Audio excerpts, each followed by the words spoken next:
Pendant des années, j'ai été un glouton en information, mais un nain par contre en transformation. En fait, je lisais beaucoup, je lisais des magazines, des journaux toutes les semaines. Et d'ailleurs, tous les jours, c'est pas simplement toutes les semaines, mais tous les jours, je lisais des magazines. Et j'écoutais toutes sortes de documentaires et autres parce que je voulais être cultivé. Ça m'a permis d'accumuler de l'information. Mais par contre, il y a eu très peu de transformation. Récemment, j'ai discuté avec une stagiaire et nous étions en train de parler de l'importance de l'état d'esprit ou l'importance des émotions sur la santé physique. Et notamment, je lui parlais de l'effet placebo. L'effet placebo, en fait, a été démontré lors des essais cliniques de médicaments. Lorsque les centres de recherche essayent un médicament, ce qu'ils font, c'est qu'ils donnent à un groupe de patients qui sont vraiment atteints de maladies un médicament qui n'a pas d'effet chimique. Par contre, les recherches ont montré que plusieurs de ces patients à qui on a donné un médicament, je dis n'importe quoi, pour traiter par exemple le cancer, certains de ces malades guérissent. Mais pourquoi est-ce qu'ils guérissent? On s'est rendu compte que c'était à cause de leur état d'esprit. Et donc, lorsque j'ai eu cet échange avec la stagiaire, à la fin, elle était un peu surprise et elle m'a demandé « Est-ce que c'est toujours dans le cadre du contrôle de gestion qui est mon activité professionnelle que j'ai appris ça ?» La réponse était évidente, non. Et je lui ai expliqué que c'était le fruit de ma croissance personnelle, mais surtout de mes recherches sur le mindset, sur comment améliorer mon mindset. Je suis arrivé à ce type d'information et de transformation parce qu'il y a une déclic qui s'est produit. Et aujourd'hui, je voudrais partager avec vous comment sortir de l'information pour une véritable transformation. Donc, voici donc les 4 piliers que j'ai utilisés et que je continue d'utiliser aujourd'hui qui ont tout changé pour moi. Qui font par exemple qu'aujourd'hui, je suis très sélectif sur les informations que je lis, que je recherche, sur lesquelles je m'attarde, mais aussi qui m'ont permis de grandir. Le premier pilier, c'est une responsabilité radicale. Je suis responsable de ma croissance. Vous êtes responsable de votre croissance. Ça, c'est certain. Au début de ma carrière, je n'en étais pas conscient. Et en fait, lorsque j'étais consultant, pendant les 7 premières années, notamment lorsque j'étais consultant, je trouvais que c'était à mon entreprise de m'aménager du temps pour me former. Donc, même si j'arrivais à le faire avec ce dialogue intérieur qui était l'impression que mon entreprise ne m'accompagnait pas suffisamment dans mon besoin de formation. Mais ça, c'était avant que je ne réalise qu'un collègue qui avait la même charge de travail que moi, le même type d'horaire, avait obtenu pendant les 2 ou 3 années précédentes, les 2 ou 3 années précédentes, ma prise de conscience, je me suis rendu compte qu'il avait obtenu plusieurs certifications en informatique. Et là, j'ai réalisé que, en fait, le problème, ce n'était pas l'entreprise. C'est moi qui étais responsable, puisque quelqu'un d'autre dans le même contexte était arrivé à croître et à grandir. Donc, lorsque j'ai eu cet électrochoc, les écailles sont tombées de mes yeux et j'ai pris la décision que ça ne se reproduira plus jamais. Et depuis, j'ai pris en main ma croissance personnelle. J'ai pris en main mon développement professionnel. Comme elle me dit une RH que j'apprécie beaucoup, c'est que votre carrière est de votre responsabilité. Votre croissance en tant qu'entrepreneur, en tant que chef d'entreprise est de votre responsabilité. Personne d'autre n'en a la responsabilité. Et donc, les excuses peuvent être valables. Ça, c'est certain. Vous pouvez avoir des excuses qui sont d'ailleurs très valables. Mais n'enlèvent rien au fait qu'à la fin de la journée, vous devez croître. Et si vous ne croissez, et si vous ne vous développez pas, c'est vous qui en êtes responsable. Donc, la première règle en matière de croissance, le premier pilier, le pilier le plus important, c'est celui de la responsabilité. Personne ne viendra vous demander de vous développer à votre place. Personne ne viendra organiser votre emploi du temps pour que vous le fassiez à votre place. Ni votre boss, ni vos parents, ni vos collègues, ni l'État. Personne ne viendra de le faire. Alors, prenez votre responsabilité. Ça, vraiment, point final. Intégrez ça et refusez de subir. La bonne nouvelle, en fait, c'est que quand vous prenez le contrôle, quand vous acceptez la responsabilité, vous reprenez le contrôle et très souvent, vous finissez par trouver une façon de le faire. Le deuxième pilier, c'est de devenir un stratège et non une éponge. Après avoir écouté le premier pilier, vous vous rendez compte que vous êtes au volant. Maintenant, quelle est la destination? En fait,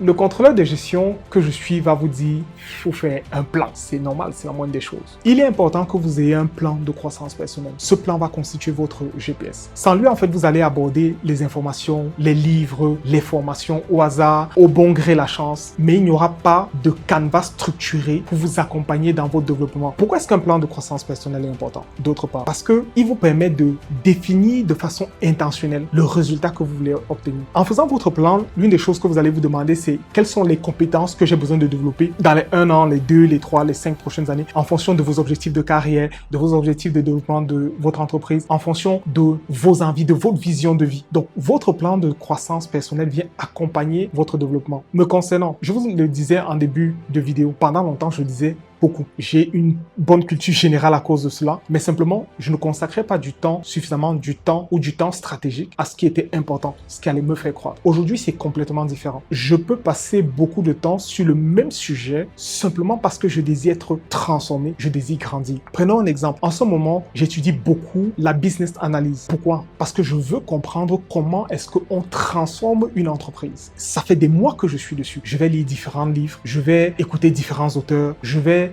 participer à des webinaires. Bref, je vais me former et je vais rester pendant des mois sur ce seul sujet. À la fin de la période, je deviens un expert et je cesse d'être un généraliste. Donc, le fait d'avoir un plan aussi libère, entre guillemets, de la bande passante. C'est-à-dire, ça vous donne un canevas dans lequel vous devez courir. Vous savez que si votre plan, c'est de devenir data analyst et qu'on vienne vous proposer une formation dans le design ou dans le styliste, vous allez refuser parce que vous avez un plan, vous avez une direction, vous avez une trajectoire. Donc, ok.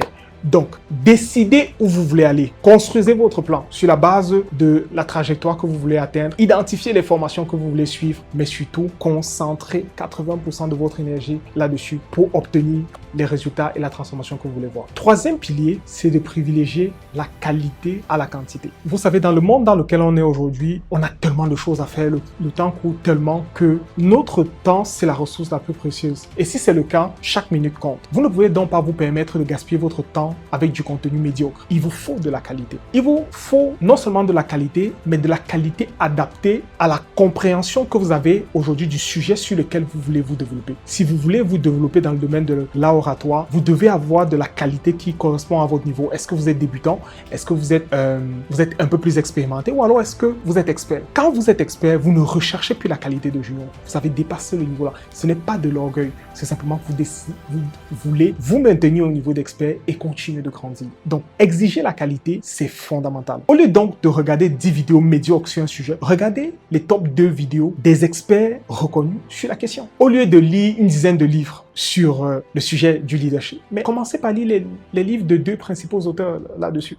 Vous allez devenir expert en côtoyant les experts et en côtoyant ceux qui font les choses de qualité. N'oubliez pas que, en fait, ce que vous recherchez, ce n'est pas simplement l'information, c'est la transformation. Donc, vous voulez quelqu'un qui vous apporte une nouvelle perspective. Peut-être pas forcément un diplôme, une méthode applicable immédiatement.